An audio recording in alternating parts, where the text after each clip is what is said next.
It's me, Denise Stegall, your Menopause Mentor. Welcome back to another episode of Healthy Living Happy Midlife. Today's conversation is going to be a little different and a lot deeper.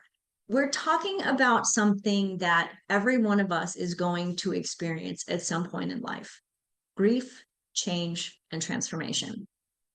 My guest today is my friend Tess Booker. Tess is a certified life coach, emotional alignment expert. She's an author and also a podcast host. Tess helps people to navigate life's turning points with grace, with courage, and with compassion. Now, I need to tell you that this episode was inspired by something very personal. Um, just 2 weeks ago, I received one of those phone calls that we all dread. News that someone I have loved for over 40 years had passed away unexpectedly, tragically. And it made me realize something really important. In midlife, these calls start coming more often. Parents, friends, mentors, people we thought would be there forever.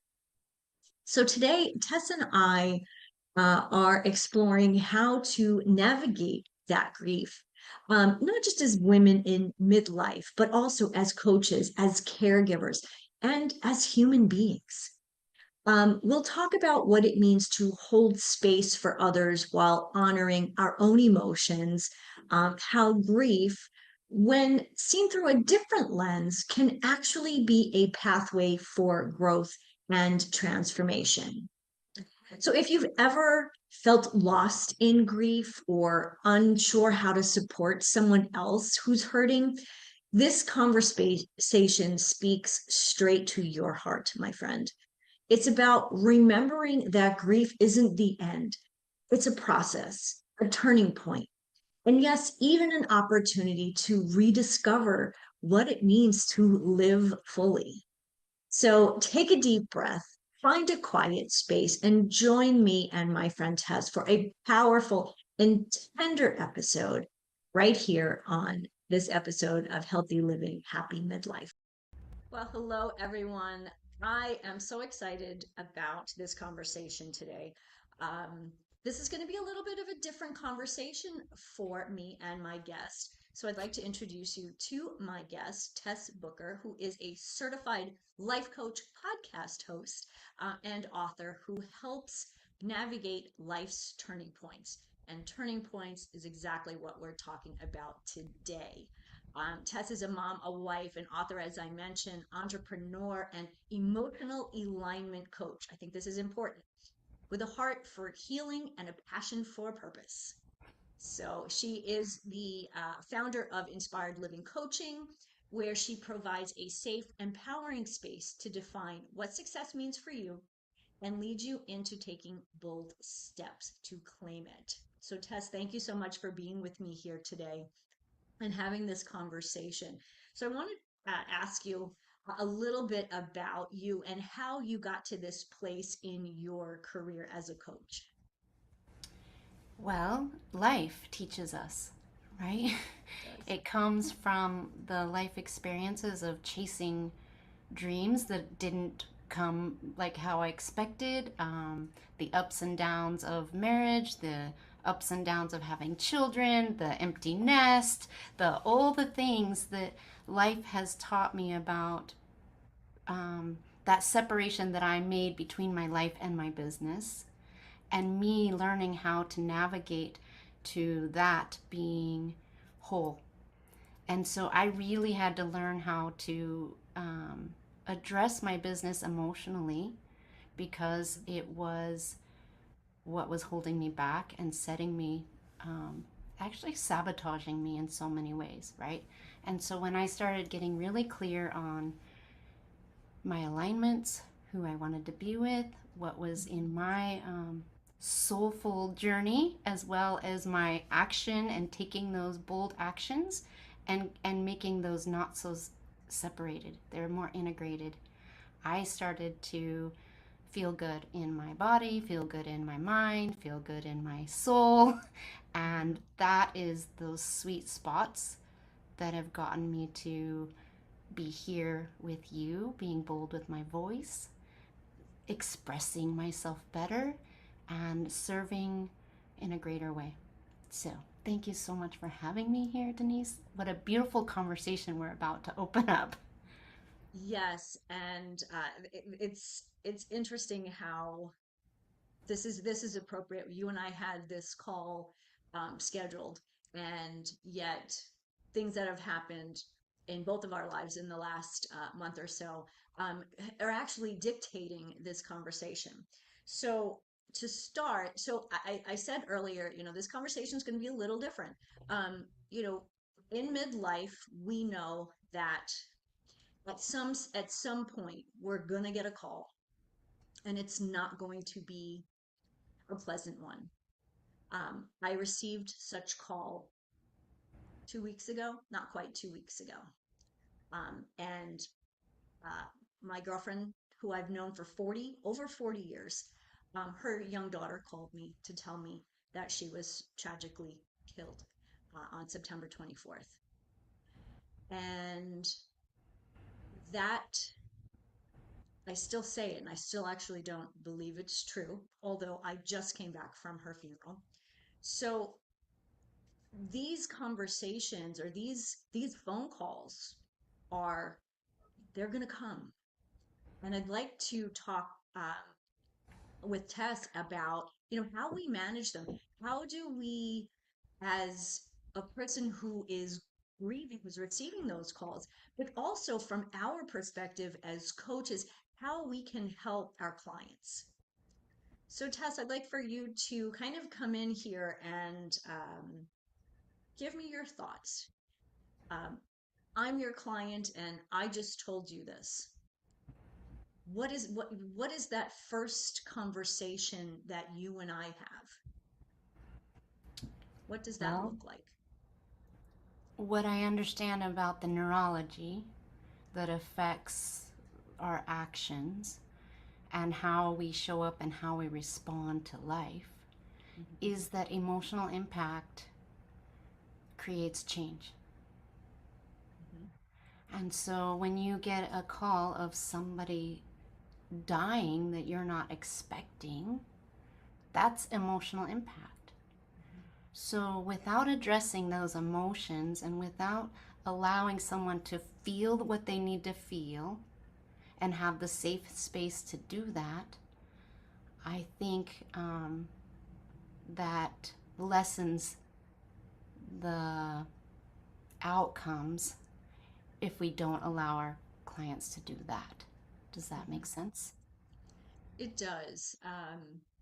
It does make sense. And I think as a coach, so often, we're the person, the one that a client turns to for all sorts of reasons. And the challenge, of course, is to understand what that person's going through, but to also understand our own um, growth and our own understanding, personal, internal understanding of how we can best help that person, right? Just saying, what do you say? What can they expect? I think this is difficult as a coach. Well, yeah, because when you're talking, like, I think, we had a little bit of conversation before this, but I think it was really profound how we addressed that we can't prepare for grief because there's the before, there's in the middle, and there's after. Mhm, And so, in those stages, where do you fit as the coach, right? And where are you as the coach? So, if you're in your own grieving processes, we have to be able to say when we're available, when we're not available, first as a coach, because mhm, the tendency is to be responsible for other people's um, well-being. mhm. And so sometimes I think a coach, if you're a coach and, as we're having this conversation and you're going through your grieving, well, sometimes you have to get another coach. Sometimes you have to process what you need to process before you jump into someone else's thing. Because I think the number one thing with being a coach is you being secure, you being safe with you so that you can be safe with that person in front of you. Mhm. That does make sense. And it's, you know, I think knowing that, understanding that as a coach, but also understanding as the client, what they should or shouldn't expect from a coach. I'm the menopause mentor, right? I help women in midlife. Um, Obviously, there's always conversations that go beyond hot flashes and mood swings. Exactly. Because you got this physical thing going on. All right, we need to address that. Right? You can't ignore the symptoms. And I think when someone is coming to a coach, I really think I had to really I've gone through so many coaches being a coach. Hmm. And we do. Most coaches are being coached, right? True. And so what I found with the coaches that I identified with and the coaches that really I found cared more about me, um, that they cared more about me than their success in fixing me.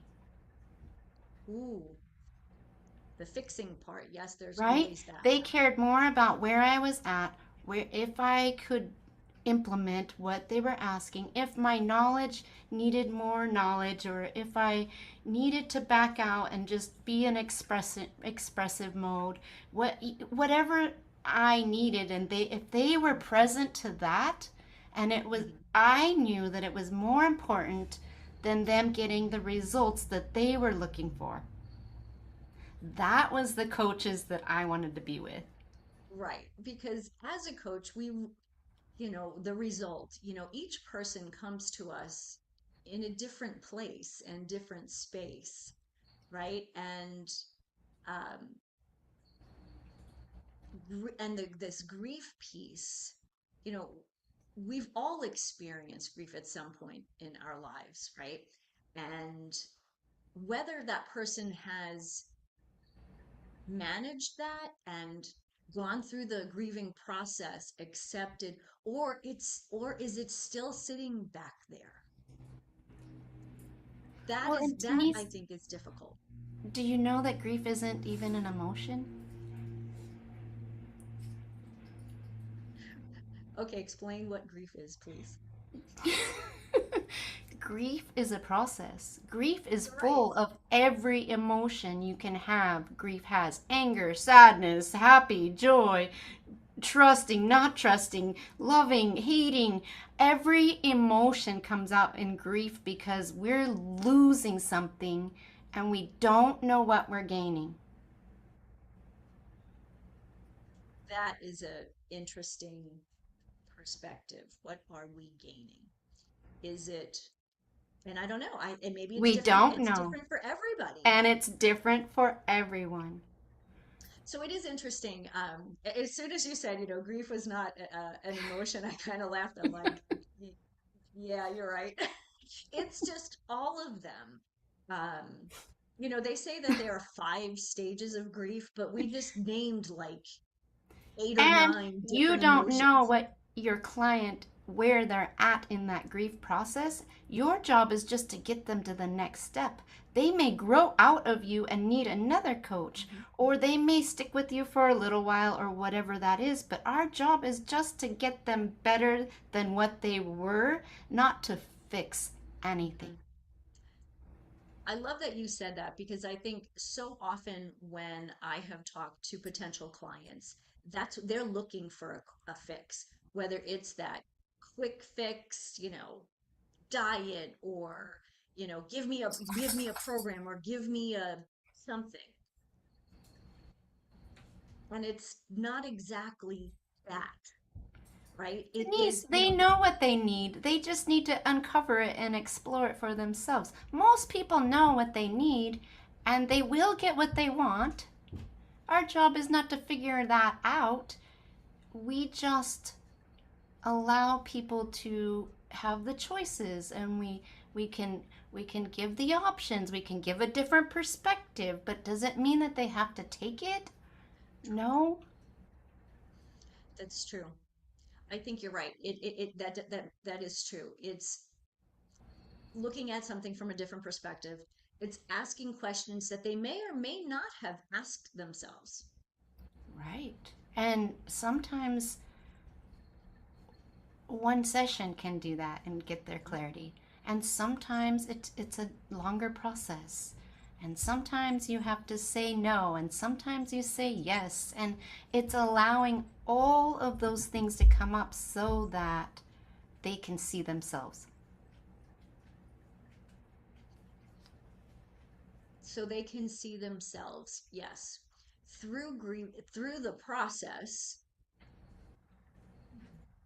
Are, have they taken, they're not looking at themselves, they're still looking outward. Absolutely. Because Hmm. it happened and they're looking at all the rubbish and all the things that are sitting is because grief feels like rubbish, right? It feels like uh, rubbish, meaning it's just all these things that you can't do anything with quite yet. And it's out there and you're looking at it. So it is very external, and Hmm. that's the space where most people with grief, they just don't want to do it alone. We just don't I, want to be alone. yeah, I think it's important not to be alone in grief. Um, because then either you're you could go down just such a negative path and stay there, right? Losing It somebody is moves no hard, progress towards what could right? be better. Right. Or towards the acceptance piece, right? And And that's sometimes kind of, people, oh, sorry. no, no, go ahead. And sometimes people want to be left alone, and that's okay too. Hmm. Because if you're not alone, then you don't know what it is to have somebody with you, That's true. right? And so sometimes people have to know what it feels like to be alone to know that they even need to not be alone. And that's hard. It That's a hard is. one to really grasp because people people go, opposite sides, right? They can't, they want to be around people all the time, like they don't want to be left alone. And so then they're not really dealing with their emotions. Then you have a person on the opposite end that doesn't want anyone around, maybe. Um, and maybe they're wallowing, or maybe they're stuck in a negative emotion, the anger and the disbelief, which isn't healthy either, because I think they need, you need to move on to those more positive emotions, right? I mean, the end result maybe is acceptance and being able to move on. Yeah, and that sometimes can take a little more time, and people, and the problem being the coach, I think for me, when I was in a space of like their success meant my success, right? Mm. That Hmm. wasn't like helping anyone. So I've learned to not take it personal.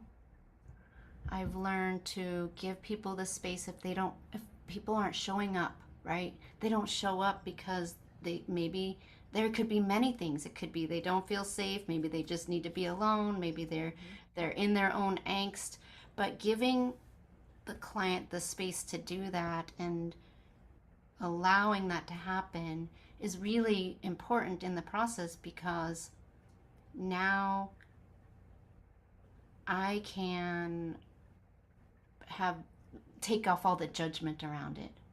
Hmm. And when you take off the judgment, then they're more apt to come back. They're more Hmm. apt to work through it. And if they don't work through it with you, they're maybe more apt to work through it with someone else because now you've taken out all the reasons why they shouldn't. Hmm. Should or shouldn't, right? Because Right. we do a lot of shoulding on people. Right. We do it to ourselves. We do it to ourselves mostly. So that's where that empathy has to come in for yourself, right? Hmm. And you make a good point in saying that, sometimes you're not the coach. And I know that for, clients, sometimes, I could help them, but am I the best fit for them? Probably not. And understanding that now as a coach, as opposed to when I first started coaching, because I wanted to help everybody, with everything, So right? how did you know that wasn't, how did you know, Denise, when that you weren't their coach? What process did you go through to get to that? When, so the process for me, in the beginning, I was just so excited to help the world, to help anybody and everybody who wanted to work through things. And I realized at some point what, obviously, what my strengths were, what my scope of practice was. And if it didn't fit in my scope of practice, it was uncomfortable. It was difficult. The conversations were hard. It was like pulling teeth. And I kept thinking, coaching shouldn't be this hard. It was very emotional, draining. And I thought, this doesn't seem, I don't think this is the way it's supposed to be. So I worked with a different coach at this time. Um, and she was funny. She kept saying to me, you need to be more vulnerable. You need to be more vulnerable. And I'm like, what the heck? But in that, like, you know, I was thinking she meant like I needed to tell everyone like my whole life story and, all the things about me to be vulnerable. And looking back, I realized that I needed to be vulnerable to myself so I could understand, what I was good at, what my gift was. And once I understood that, uh, clients, saying yes or no to clients or having them say yes or no, it made sense. When a client, prospective person came and we chatted, I would say I knew 15 minutes into a conversation that it wasn't quite in alignment. Not that I couldn't help them, but it wasn't really what I was, my scope of genius, or not necessarily what they needed at that time. So at some point, yes, I could see working with, I have two people in my mind. I could see working with them, and one of them I actually have. But initially, I referred her to somebody else because that coach focused more on what the big challenge she was focusing on at the time. So I think what you're describing is staying in your own lane and doing the Yes. things you're good at and not Hmm. worrying and being every what other people are doing is kind of irrelevant. Yeah. And that's the beauty of a coach that is standing and has had the experience of being vulnerable themselves. What does it feel like to be vulnerable to yourself, right? Mm. Oh my goodness. And coaches have Let's look drawn in that the out of mirror. me It's too. that, yeah, It's it's looking that in the looking in the mirror, mirror again. addressing you, not pointing your fingers at Hmm. somebody else, right? Because they are those finger it's dealing with you first. Hmm. And there's things I didn't want to look at me. Yeah, And absolutely. but yeah, but once I sat in those things that I was afraid of, that I felt vulnerable to, that I didn't like about me, whatever those things were, once I just learned how to let those go, have more empathy for myself, more love, more grace, more approval, I'm safe, I'm secure. That's what we get to offer our clients. Absolutely. And it's Absolutely. such a beautiful way to be. It's a freedom in coaching. There's a Yes, lot of freedom in that. absolutely. And when you're working with the right coach at that whatever time in your life, when you're with that right coach, you're making progress, whether it's, you're going through a program or you're going through some process. You feel the growth, you feel the excitement, you feel the energy. Um, and I think as we're, talking through this grief process, as a client, you know, you want to feel like you're moving forward. You're not just stuck in these negative feelings and and heaviness. Well, and one of the things that I want to be clear about is sometimes when you get a coach, there's a lot of resistance in the beginning. Mhm. There's always resistance to something that's new. Yeah. And so when you're with somebody, and I think it's really important that you don't um, find yourself in a position just because there's resistance doesn't mean you're not supposed to be there or that it isn't a good fit for you Hmm. because it requires just a little bit of resistance and emotional impact to make the new change, Hmm. right? Um, so, to be clear, you may get a coach that pushes you and stretches you. That's different than a coach that's not in your alignments, I right? agree. Yes, Because absolutely. you don't want to discount that fear or that anxiety because it's telling you something. And it's either saying, stick with this and get through it and work with this gal and see what's on the other side, or no, I really need to pay attention to me a little bit more, get more clarity, right? Either, and sometimes it's pushing through it, and sometimes it's a clear no. Hmm. And you get to say, yes, I am going to say no, Hmm. Absolutely. right? Um, and of course, if a person is seeking out a coach, there's something going on. As the client, something is going on, and you want to work that through. Um, But so I think sometimes we that's resist the very thing we've asked for. absolutely, absolutely. Like you're And asking for help and then you're right. just sabotaging it all. Yeah, exactly. So, how often do we go to a doctor or a physical therapist? We've tweaked our shoulder, and the physical therapist gives us exercises, right? And they tell us all the reasons why we need to do these exercises, right? It's to strengthen the muscle. It's to get past the pain. It's to get to heal the problem. But we leave the physical therapist office. Maybe we do the exercises once or twice. And then we kind of go, those exercises really weren't doing anything. Yeah, and I think that's when the practitioner, the healer, the coach needs to go, okay, because what happens is they're going to not understand it till retrospect. Hmm. Right? They will go on their days, they're going to continue in their process, they're going to continue to avoid, they're going to continue to do the thing that they want. And that's not our job because they're getting what they want. And Hmm. then that was all. Our job is to build it, place it in front of them, and let go of the outcome. Hmm.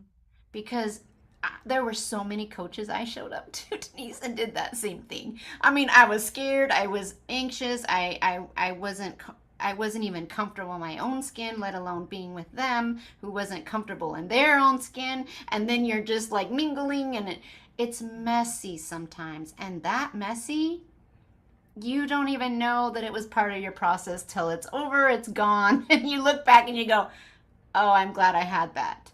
Yeah. Like I mentioned about the coach who kept telling me to be vulnerable. I was thinking this girl is a nut job. Like, I'm gonna spill my guts and tell everything about my life to be vulnerable. It Oh wasn't, yes, Denise, and this she is wasn't, my and I have to say, like at the time, like looking back, she wasn't incredibly clear what she what she meant, right? But in her mind, she was, right? I wasn't ready to understand, maybe. right. And maybe you were never meant to understand. I mean, we Hmm. don't know. It's information, and you don't need information until you need information. So most people are just they're just throwing it out anyways because our brains can't handle information until we need it. It stores, right? But it Hmm. information's a funny thing. We can know so much and then not do anything. So, That's true. Hmm. right? And so as an emotional coach, Denise, I get that kickback all the time dealing with people don't like to deal with emotions. They honestly they hate it, or they suppress, or they ignore, or and there's a lot of value in it. But I could say that till I'm blue in the face. But until someone's ready to look at the anger, or look at the avoiding, or the procrastinating, or those ugly feelings they have, there's not, it's just in awareness. It Hmm. has to be in your awareness first, right? That's true. That's true. So, like, that's funny that you're like talking to the vulnerable, be more vulnerable. Nobody knows what that means. It means like roll over and let them kick me, Right. Like, right? what does that mean to You're like, really? I'm like, okay. And I kept thinking to myself, I paid for this, I paid for several months of coaching, and that's the only thing I ever remember her saying to me. And at And the it was time, important.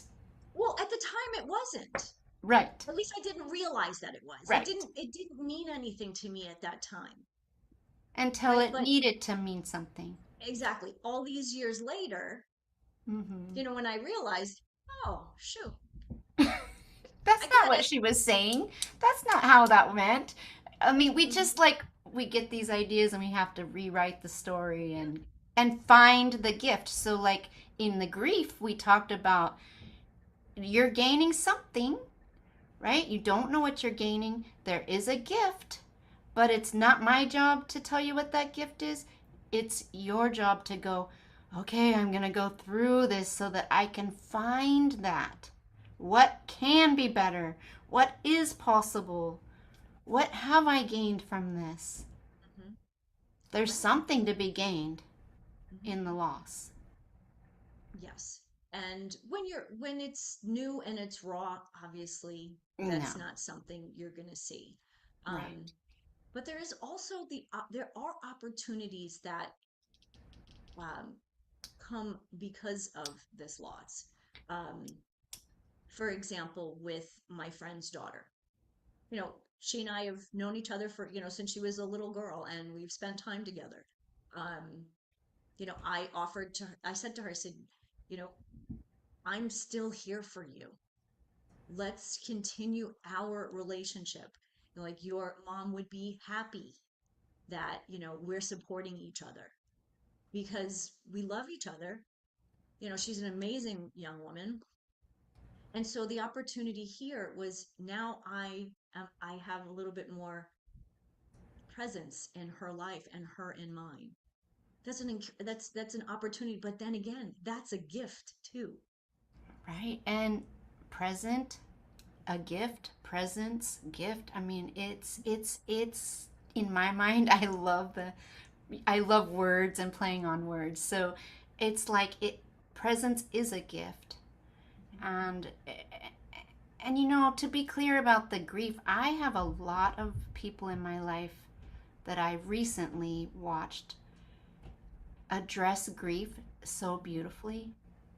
Mhm. And it really made me question why some people fall apart and why some people never like get through it, and they live their whole lives just like in that loss. And then there's people that get through it really fast and really quick, and Yeah. they find the gift immediately and they can celebrate in the moment right then.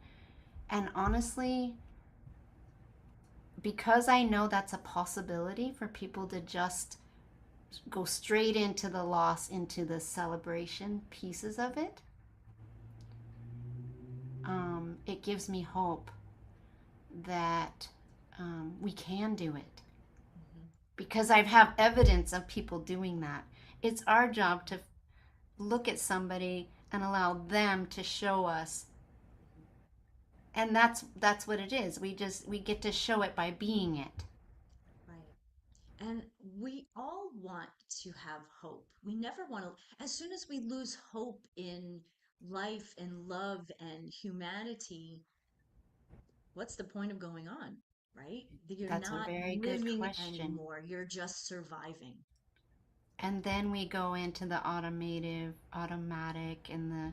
Hmm. and we're not uncomfortable. We're just comfortable and we're just riding along until we die. We all know we're going to die, and yet none of us have the ability to, or none of us recognize the capability to see death different, Hmm. because we've been programmed that that's the end. This They're gone, so now I got to deal with this. I'm alone. Like all those things that come up. Natural human. Hmm. But when is the point where we can tap into that divine, that it is enough? We are gaining. There is life in this somewhere, Hmm. because it's life and death. Hmm. And yes, and it is part. It's that whole circle, it is part of it. And life is beautiful. And there is sadness in death because at some point, yes, there's some closure. But even there, when you think, celebrating someone in a way because of their life, not focusing on well, they're not here anymore. But they did all of these amazing things when they were here. They helped others. They bore a most beautiful daughter. They had worked at a hospital and were always supporting patients or whatever it may be, right? All of those beautiful things. That's that's what life is.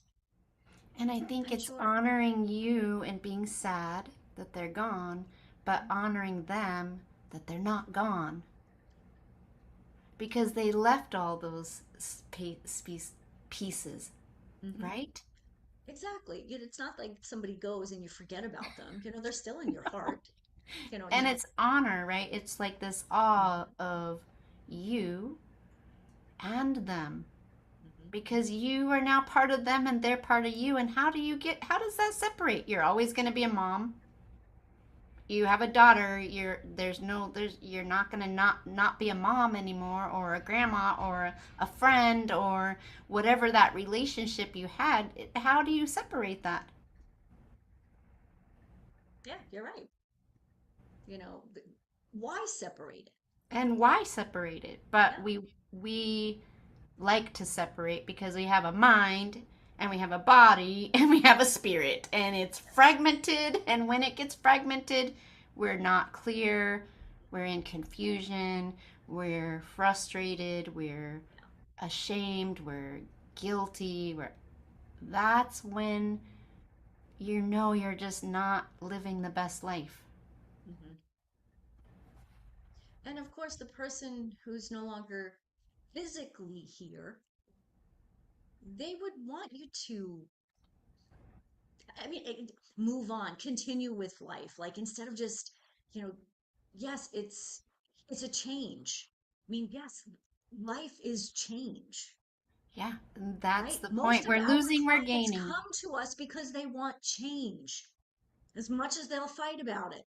But that's what they want. They want change. And that's this is just another example of change uh, in life and how it can still grow. Life can still grow. It does grow. I mean, a seed dies, it goes back in the ground, Mhm. and it comes back up again as a different plant, but it's Right. the same seed, and everything is connected like this circle of life. And I started thinking about, losing my father-in-law was really kind of a bittersweet, but when I started to see him as he died how he wanted to, Mm. he it wasn't how I wanted him to. That wasn't how we wanted him to leave this earth, but he Sure. died how he wanted to. And it gave me this concept that maybe he's not contained to gravity anymore, not contained to these earthly laws. He's everywhere and available. And I don't know where he went or where he's at, but he has everything available. That's interesting. That's an interesting thing that you just said. It made me think of transformation, right? Change, transformation. Think of Yeah. a piece of ice, right? piece of ice. It's hard, it's cold, it's solid. Warm it up, and now you have water, Water. right? Different form, still the Same same thing, thing. just a different form. Heat that water up even more, and now you have vapor. Can't see vapor, but Mm-mm. it's still there. But We it's know still it's there. there. It's, And yeah. so thank you for making me think that, reminding me of that. Because we're saying the word change, and then when the word transformation came to my brain,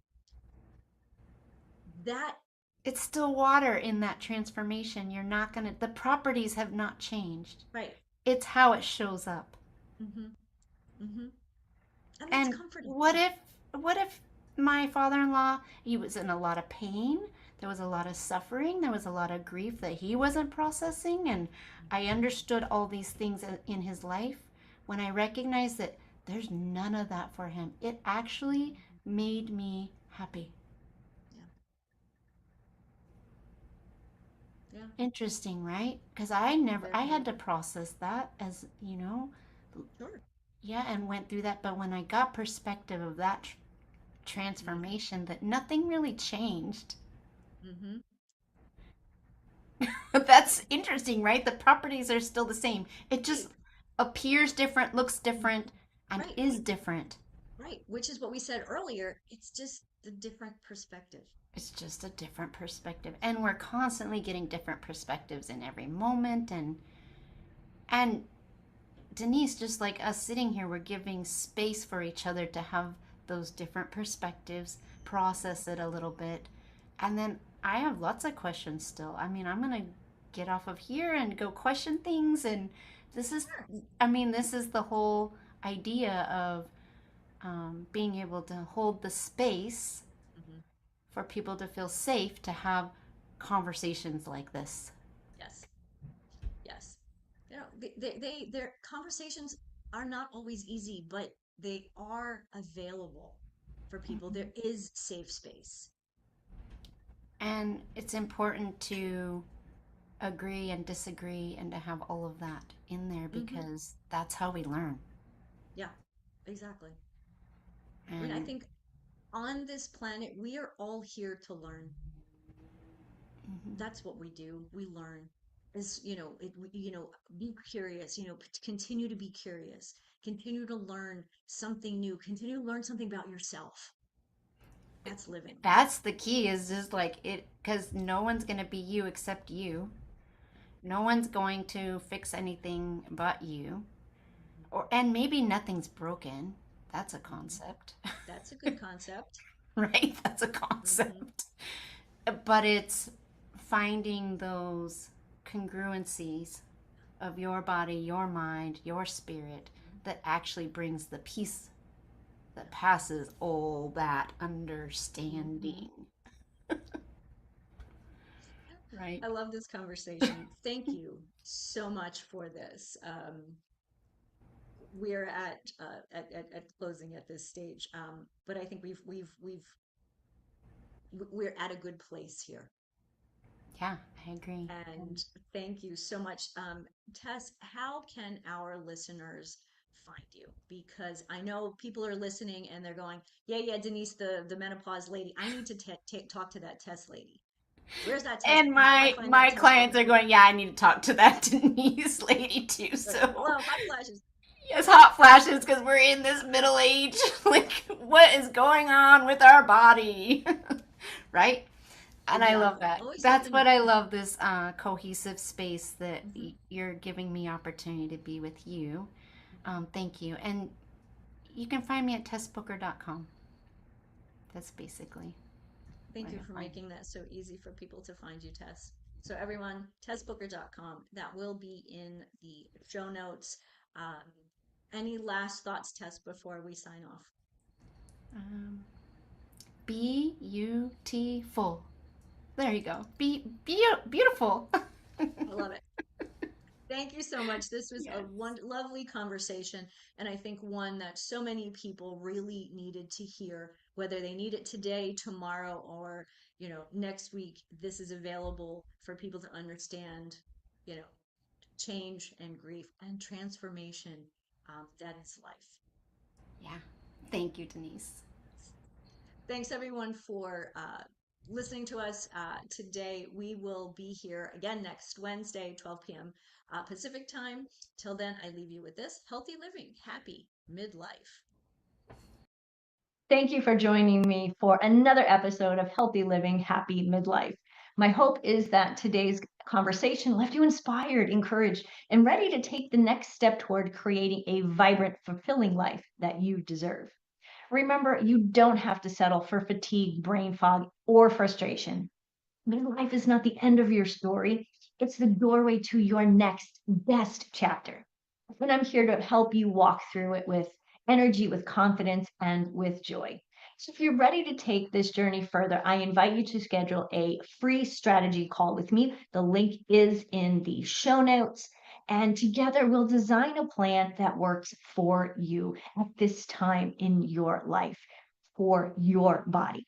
So, be sure to subscribe, rate, and review the show on your favorite podcast platform. Catch the video version on YouTube so you never miss another episode.